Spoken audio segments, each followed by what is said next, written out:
Olá a todos vocês que estão acompanhando as plataformas digitais do Estadão para entrevistas com os candidatos à Prefeitura de São Paulo. Nos próximos dias vamos conversar com 6 candidatos com melhor colocação nas pesquisas de intenção de voto durante 40 minutos para que possam falar de suas propostas e dos problemas da cidade de São Paulo. Para essa sabatina eu conto também com a presença do Marcelo Godoy, repórter especial aqui do Estadão na política, e o primeiro candidato a ser entrevistado é o candidato Pablo Marçal do PRTB. Seja bem-vindo, candidato. Obrigado e vamos lá. O senhor tem falado de vencer a eleição no primeiro turno. Como é que o senhor avalia essa pesquisa que mostra o senhor ali no limite do empate técnico com Boulos e um pouquinho à frente, aí, considerando a margem de Ricardo Nunes? A pesquisa que eu estou acompanhando que faz mais sentido é a que acertou a do governador Tarcísio, que é a Veritá. Na Veritá eu estou com 30, o mesmo Boulos deve estar com 25, alguma coisa assim. Em outras pesquisas o Boulos está com 21, mas o que interessa na verdade é que a minha entrada, eu entrei com 5, subi para 10, depois 11, 14, 16, 18, 21, 24, 26, 29 e 30. Mas o senhor não viu a diminuição do ritmo de crescimento? Mas é normal, né?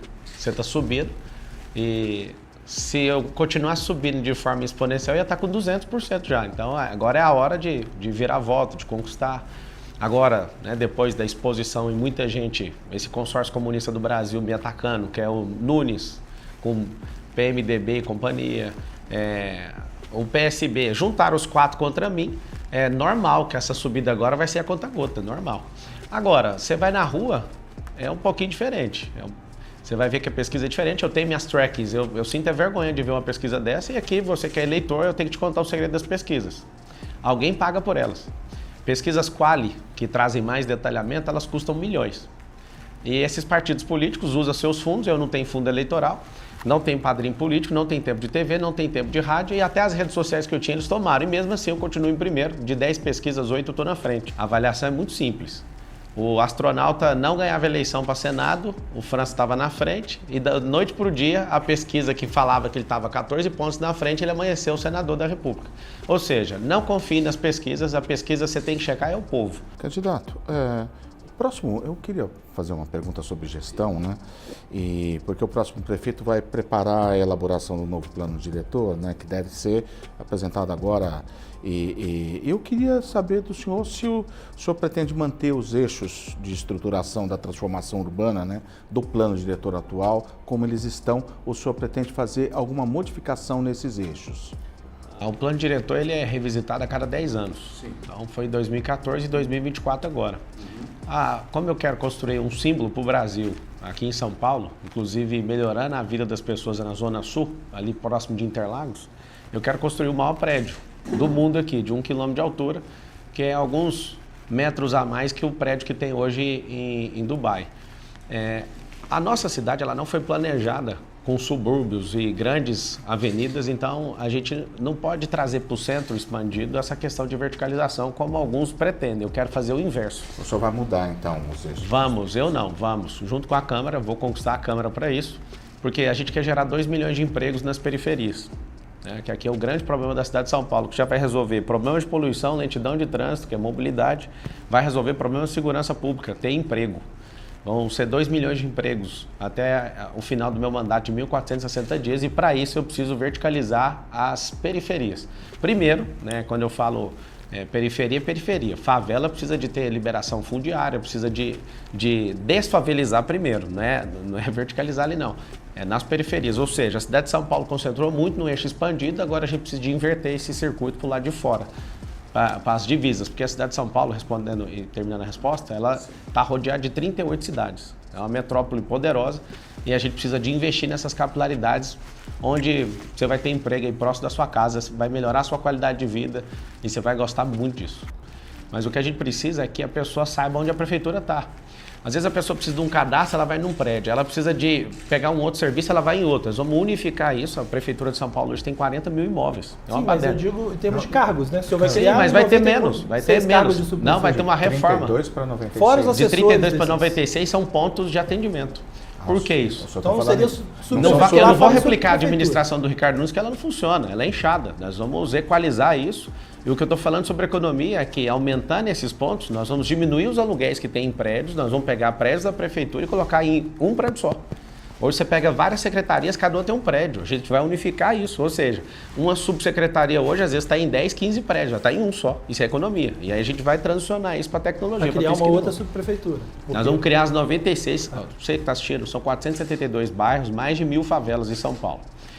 São 96 distritos. O que eu quero é o que você quer também. Quer ter uma subprefeitura próxima da sua casa. E essa subprefeitura, inclusive, vai ter um negócio chamado GDB, que é o gestor de bairro. Gestor de bairro de 100 quadras, de 10 quadras e de 1 quadra, e nós vamos colocar essa subprefeitura. Você vai ver aí os comerciantes, os moradores, os trabalhadores, todo mundo vinculado, e vai ter uma figura de zeladoria na cidade, assim como tem nos Estados Unidos, que não vai ficar precisando de empreiteira para ficar consertando coisa depois que estraga um ano depois. Eles vão fazer a prevenção disso. Quebrou a calçada? Vai arrumar. A gente tem um problema hoje na cidade de São Paulo, que são mais de 30 milhões de metros quadrados precisando de fazer calçada. E aí, olha o impacto disso. Você pensa, mas isso aí é o problema do dono do imóvel, né? Esse é o problema de todo mundo, porque 30% hoje das entradas nas UPAs é de quê? Acidente por problema de calçado. Sim. A gente vai tratar de zeladoria, candidato, mas eu queria, em relação a essas mudanças que o senhor vê dentro da máquina, uma delas, o que o senhor fala, está ligado com a questão das escolas. O plano de governo do senhor diz o seguinte, abre aspas, agrupar as escolas de acordo com as informações reunidas e elaborar um plano conjunto com as instituições de ensino e seus profissionais para resolvê-las. Eu gostaria de saber do senhor o que significa agrupar as escolas, porque isso pode ter impacto no dia a dia da senhora, que vai levar o filho dela na escola, ou seja, vai diminuir o número de escolas, vai mudar a escola dele, de bairro. Nós vamos transformar a escola pública de São Paulo em uma escola olímpica. E eu digo por quê? Mas o agrupar. O agrupar escolas. O agrupar é o seguinte, a máquina ela é muito grande e ela está ineficiente, a gente gasta 25 bilhões, salvo engano, no próximo ano a gente vai investir, né? Ou melhor, se for com a estrutura administrativa de hoje, é gasto. A gente vai investir, vai chegar quase em 30 bi ano que vem. O que acontece? Se a gente não criar eficiência nessa administração pública, o seu filho só está com ocupação. Então, a grande verdade desse agrupamento é que a gente vai ensinar algumas coisas e o começo disso não é implementando em todas as escolas de uma vez. Então, nós vamos começar a ensinar coisas que deveriam ser ensinadas há décadas para os brasileiros, mas vai começar por São Paulo. Inteligência emocional, socioemocional, empresarização, tecnologias do futuro, empregos do futuro e educação financeira. O que é a nossa pretensão? A gente não consegue montar, se não for para o agrupamento, a gente não consegue montar a escola olímpica de uma vez só. Então nós vamos agrupar numa região, nós vamos começar a testar o modelo. Só para você ter uma noção, um centro olímpico custa de 1 milhão, dependendo do lugar, 1,5 milhão de reais. A gente quer colocar isso em todas as escolas e em todas as periferias. Por quê? O esporte, ele molda caráter. Eu sou esportista, eu sou triatleta e eu posso garantir para você o seguinte, que quem é das artes marciais não briga, a pessoa luta, ou seja, ela muda a mente dela. Das 80 mil pessoas que tem na situação de rua, o que você vai ver? Você vai ver que não tem esportista na rua.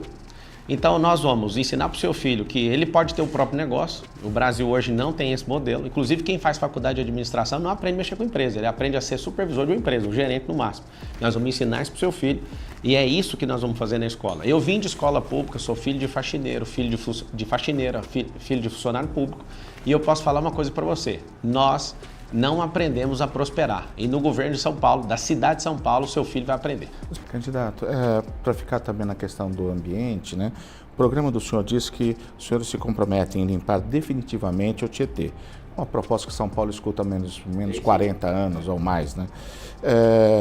O senhor diz que implementando tecnologias, né, para o tratamento das águas. O problema é que a bacia do Tietê, do Alto Tietê, ela é composta por 16 municípios. E é por isso que essa tarefa da limpeza do Tietê normalmente fica a cargo do governo do estado.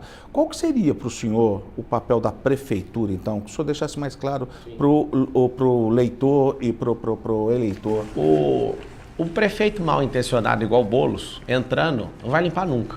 O que está aí já sabe que não vai limpar também porque não limpou. Estão fazendo 10 anos. A Sabesp, já falei, quase 50% do consumo, da renda que essa empresa gera é a cidade de São Paulo. Então, se eu não trabalhar de forma bem intencionada com o governador, isso aqui não vai fazer nunca. Então, é meu interesse particular. Eu lembro de uma vez que eu fui comprar uma fazenda e eu perguntei, qual que é o rio que passa atrás? Você precisa saber disso. Sim. E aí, alguém me escondeu isso, eu cheguei no lugar, era o Tietê. Eu falei, nem de graça eu quero. Por quê? Porque um rio desse, se ninguém respeita ele, o que eu quero uma fazenda dessa? Vou te explicar. O rio Tietê tem 1.000 quilômetros. A vazão dele é uma baixa vazão. E é um rio que é limpo numa ponta e é limpo na outra. Mas quando passa nessas cidades, e principalmente na cidade de São Paulo, vira o maior esgoto a céu aberto. Então tem que ter política pública de quê? De limpar os mananciais, de fazer tratamento do esgoto dentro da cidade, que a gente não tem esse tratamento. E essa universalização do saneamento básico garante isso. E essa tacada do Tarcísio, eu acredito pela primeira vez que agora tem como fazer. Qual o papel da prefeitura? Porque apoiar, criar esses mutirões, limpar esses mananciais, porque nós estamos descarregando toneladas de lixo dentro do Tietê. Se eu, como prefeito, com política pública, evitar que isso seja jogado, eu já contribuí com a minha parte. A minha parte é de 12 milhões de pessoas dentro da cidade. Agora vamos falar de outra área que também há dois ou mais entes trabalhando junto com ela, que é a questão da segurança pública. O plano de governo do senhor falava em triplicar o efetivo da guarda. Sim. Recentemente o senhor já disse que talvez não consiga triplicar. Talvez não. Eu fui para El Salvador, tive com o ministro da Justiça, o Gustavo, e ele me deu uma aula de como combater a criminalidade. E eu ouvi na Guarda Municipal, ouvi na Polícia Militar, né, algumas pessoas da polícia, eu percebi o seguinte: a gente investir nesse mesmo... Hoje a gente tem 7.000 guardas e nós vamos chamar todo mundo que está aprovado em concurso. Se eu aumento essa guarda desse tanto, eu não consigo valorizar os salários deles. Por quê? Porque vai aumentar. 700 milhões só a folha atual. Sim, a gente consegue, a gente é rico, não precisa preocupar com isso não. Só quando eu chegar na prefeitura no 1º de janeiro, eu vou mandar revisar todos os contratos e gerar uma economia que você nem imagina. Calma. Tirando a companheirada, esse bando de corrupto, fica tranquilo, vai sobrar dinheiro. O que eu decidi lá, ouvi no Gustavo, e é uma política que eu vou seguir aqui na cidade de São Paulo. Nós vamos aumentar a operação delegada. Quanto mais economia a gente tiver no estado, a gente vai aumentar isso, porque tem no plano de governo aí um anticrime. O que é um anticrime? Nós vamos fazer um jejum em janeiro de crime e a gente vai fechar as entradas dessa cidade. Vamos fazer isso com operação delegada, vou estender isso para a Polícia Civil. E, inclusive, se não tiver, eu duvido, né, mas vai ter, para você entender que a operação delegada é um convênio com o governo do estado, onde o policial militar já vem com a sua farda, já vem com a sua arma e ele pode atuar imediatamente, porque ele já é treinado, ele tem tirocínio. Sim. Isso já acontece hoje. E nós vamos aumentar. Aumentar em quanto? E não acontece com a Polícia Civil. Não, mas em quanto? De acordo com a disponibilidade de caixa. A gente vai aumentando progressivamente. Existe uma questão que é também, o senhor deve saber disso, que é a questão do, vamos dizer assim, do efetivo e de como você distribui esse efetivo pelos turnos de trabalho. Há um limite, ou seja, aumentar o policiamento com o atual efetivo... É um limite por área, né? A gente vai aumentar as áreas, são 96 distritos. E você que está preocupado com a segurança pública, que é o número 1 item de maior problema nessa cidade. O distrito mais perigoso hoje é o distrito de Pinheiros. Nós vamos começar por ele, expandindo até o último. Até o último aí, em São Mateus, onde tiver, nós vamos levar esse policiamento. E vai ser como a progressão disso? Fechando a resposta. Progressão vai ser de acordo com a disponibilidade de caixa e o convênio que a gente tem. Agora, a gente pode reformar isso. Inclusive a Polícia Civil saiba, nós vamos estender para vocês também. Caso, eu duvido que não tenha interesse, né, dos policiais, que eles preferem trabalhar dessa forma, nós vamos aumentar o valor.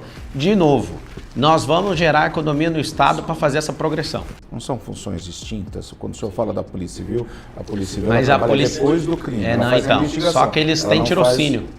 Por que eu vou abrir para eles? Policiamento ostensivo. Então. Só que eles podem fazer a parte investigativa também e podem, nesse anticrime, se a gente não usar todas as nossas forças, inclusive vou convidar o presidente, o atual mandatário da presidência da República, para a gente combater o crime aqui nessa cidade, que é o item número 1 da cidade e pode contar com o xerife aqui que eu vou resolver isso. O senhor, quando fala vai convocar o atual mandatário, você está falando do Lula, o senhor considera que então vai ter uma boa relação, espera ter uma boa relação? Olha, a questão de relação vai depender dele, que eu sou republicano. O que é republicano? Eu sou uma pessoa que na hora que acabar a eleição, a gente precisa governar.